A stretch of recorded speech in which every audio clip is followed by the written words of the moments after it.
Hello, and welcome to an introduction to the Detroit Continuum of Care. By the end of this training, you will understand the continuum of care, logistics for persons experiencing homelessness, such as how to address concerns with services received and how to access the system, what services and resources are available to people experiencing homelessness and how they can be accessed, the collection and use of homeless data in Detroit, and how to get involved.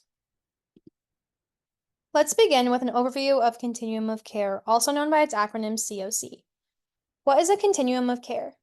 According to the HUD definition, a continuum of care is a regional or local planning body that coordinates and delivers housing and services to meet the specific needs of people who are homeless as they move to stable housing while working to maximize self-sufficiency.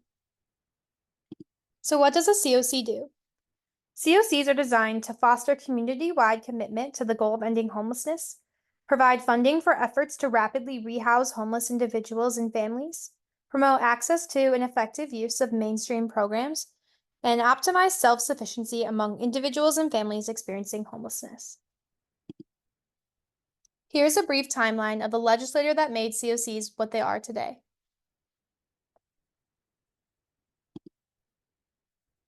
Before continuums of care, homeless services were inefficient, difficult to navigate, uncoordinated, and project-level focused. There was no streamlined approach to addressing homelessness, leaving many people falling through the cracks and remaining unassisted. The operational definition to end homelessness.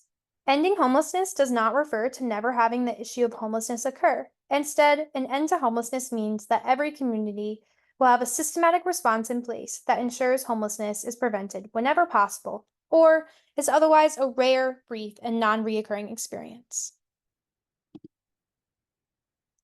The structure of the Detroit CoC consists of three parts: the CoC General Membership, the CoC Committee, and the CoC Board.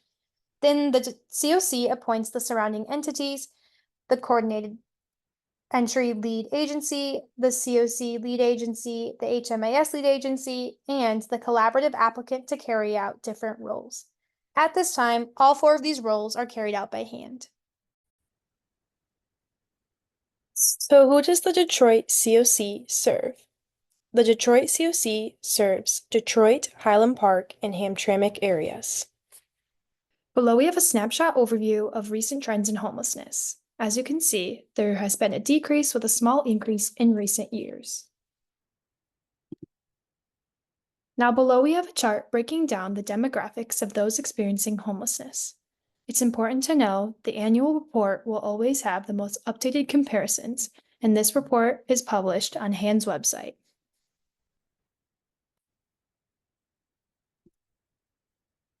Next, we'll cover the HUD definitions of homelessness. According to HUD, literally homeless is the term used to refer to the lack of a fixed, regular, and adequate nighttime residence. Chronically homeless refers to a person with a disabling condition who experiences homelessness for 12 months, either continuously or repeatedly. And to be at imminent risk of homelessness means that one is at risk of immediately losing their primary nighttime residence within 14 days without any foreseeable solution. HUD also defines homelessness in relation to the following. Fleeing or attempting to flee domestic violence refers to those fleeing domestic violence with no other residence or permanent housing. Unaccompanied children and youth are those that do not qualify as homeless under the homeless definition, but are qualified under another federal statute. Families with children and youth are unaccompanied youth who do not qualify as homeless under the homeless definition, but are qualified under Section 725(2) of the McKinney-Vento Homeless Assistance Act and includes parents or guardians living with those youth.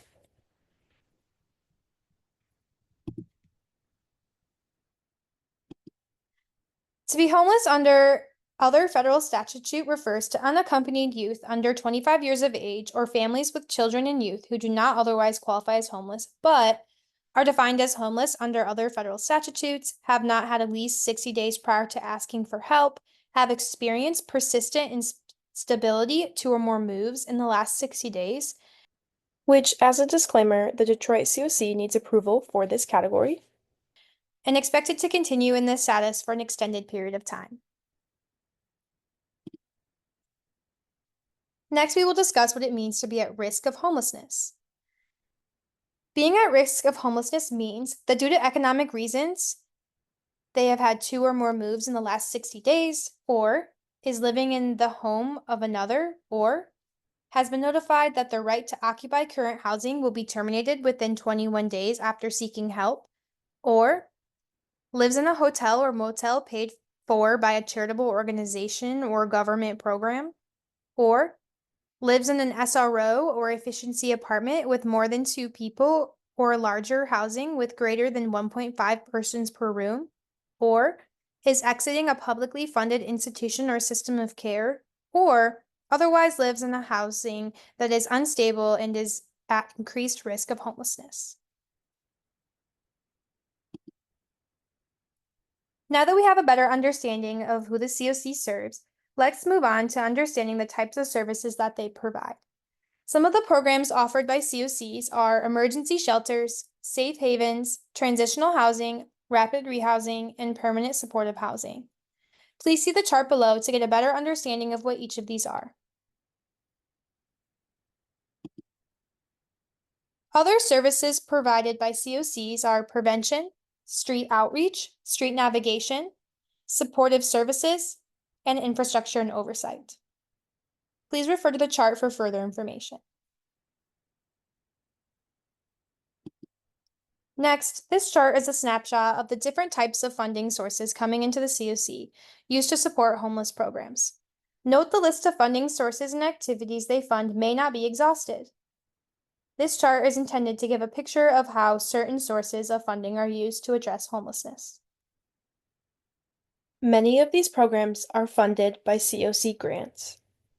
Each year, the CoC lead agency calls for new applications to fund projects identified as priorities in the annual HUD-NOFO grant.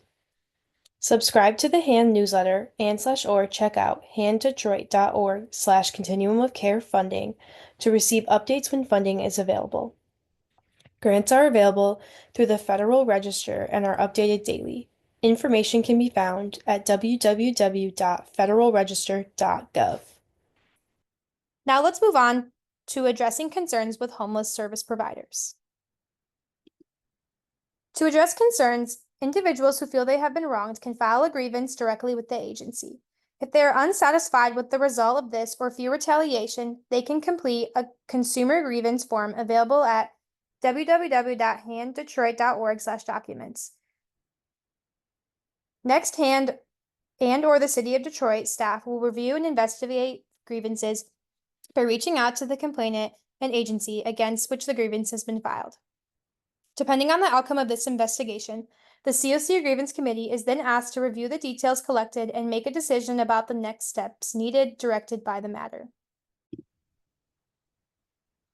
Addressing concerns with veteran programs/homeless services. Veterans receiving homeless services either with the local Detroit VA Medical Center or with a veteran service provider can file grievances in the following manner. First, veterans can file a grievance with the agency.